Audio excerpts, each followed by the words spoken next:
How to fix Project Zomboid inventory menu stuck open. Welcome back to Teknobalta. Today, our technical team is diving deep into a frustrating user interface glitch in Project Zomboid, where the inventory or loot menu gets stuck in an open, maximized state. During our investigation into this specific interaction bug, we noticed that the standard auto-collapse feature fails, forcing players to manually toggle the panel using keyboard shortcuts.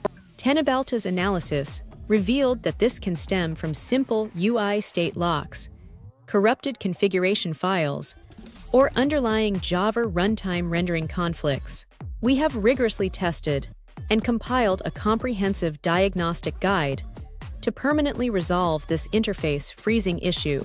Our initial testing showed that the most common culprit is the internal window pinning system, located directly within the inventory interface. You must locate the small pushpin icon in the upper left or right corner of the inventory panel and click it to disable the locked state. Disabling this pin immediately restores the auto-hide functionality, allowing the menu to collapse naturally when you click elsewhere on the screen. If the pin toggle fails to register, Teknobalta's diagnostics suggest a bounding box error where the UI thinks it is actively being dragged. To fix this, click and hold the title bar of the stuck inventory window and vigorously drag it to the center of your screen before releasing. This manual repositioning forces the game engine to recalculate the window state and often breaks the rendering loop, causing the freeze. Our engineers found that a stuck key input state can keep the UI layer permanently active in the foreground. Navigate to the main settings, open the keybinds menu, and completely unbind the inventory toggle button before assigning it to a new key. Apply the changes, test the new keybind to force a fresh state call, and then you can revert it back to your original preference. For persistent interface corruption, we highly recommend executing a hard reset of your local user interface configuration files. Navigate to your user directory, open the Zomboid folder, locate the layout configuration file, and permanently delete it while the game is closed.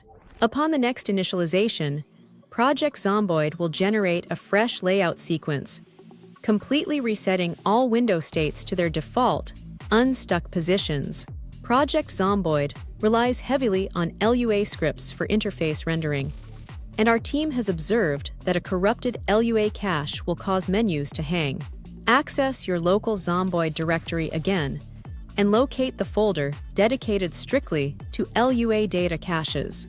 Delete the entire contents of this folder to force the game engine to recompile the interface scripts from scratch during the next startup sequence.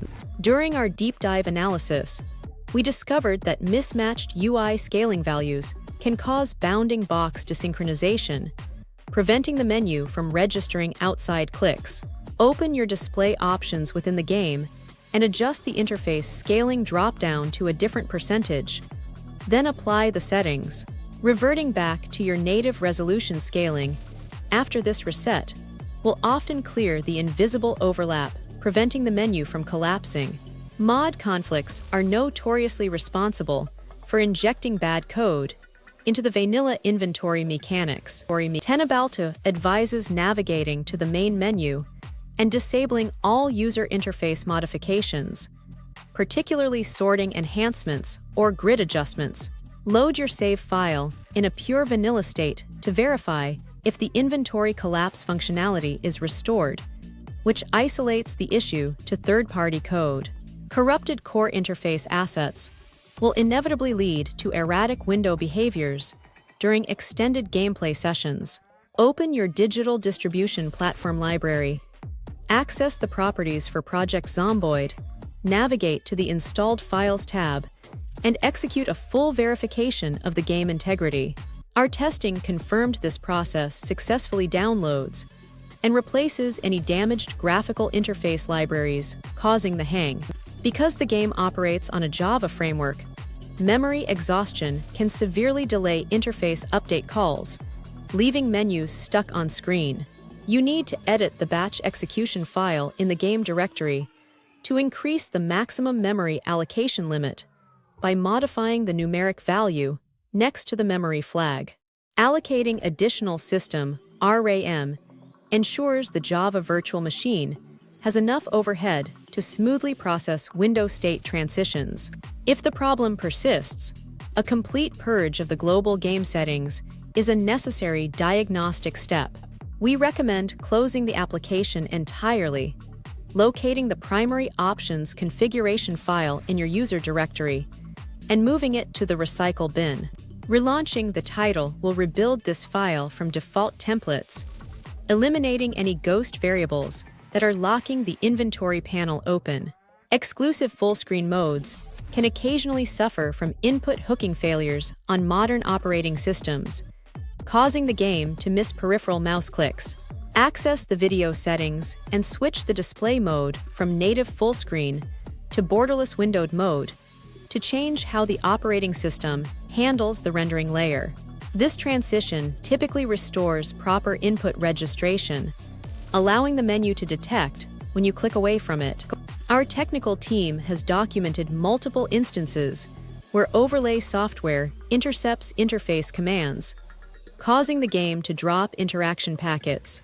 Right-click the game in your library, access the general properties, and completely disable the active overlay functionality. Removing this secondary rendering layer ensures that all mouse clicks are sent directly to the Project Zomboid engine without interference. Outdated graphics drivers can introduce micro-stutters that desynchronize the visual representation of the menu from its actual interactive state. We strongly advise downloading the absolute latest driver package directly from your hardware manufacturer's official website and performing a clean installation. A refreshed graphics pipeline guarantees that UI elements are drawn and dismissed accurately according to user input. High-end gaming mice with extreme polling rates can overwhelm the legacy engine, causing it to ignore cursor boundary exits. Open your peripheral management software and drastically reduce the polling rate to a standard value to stabilize the input stream.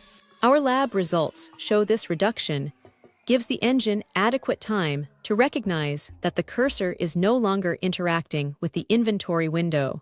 As a final, definitive isolation test, you must launch the game using the alternate startup executable designed for compatibility testing. This specific boot sequence bypasses advanced rendering features and loads the interface in a highly restricted, safe environment. If the inventory behaves perfectly under these conditions, Teknobalta concludes that your operating system requires a deeper environmental repair to support the standard game launch. Don't forget to follow Teknobalta for more.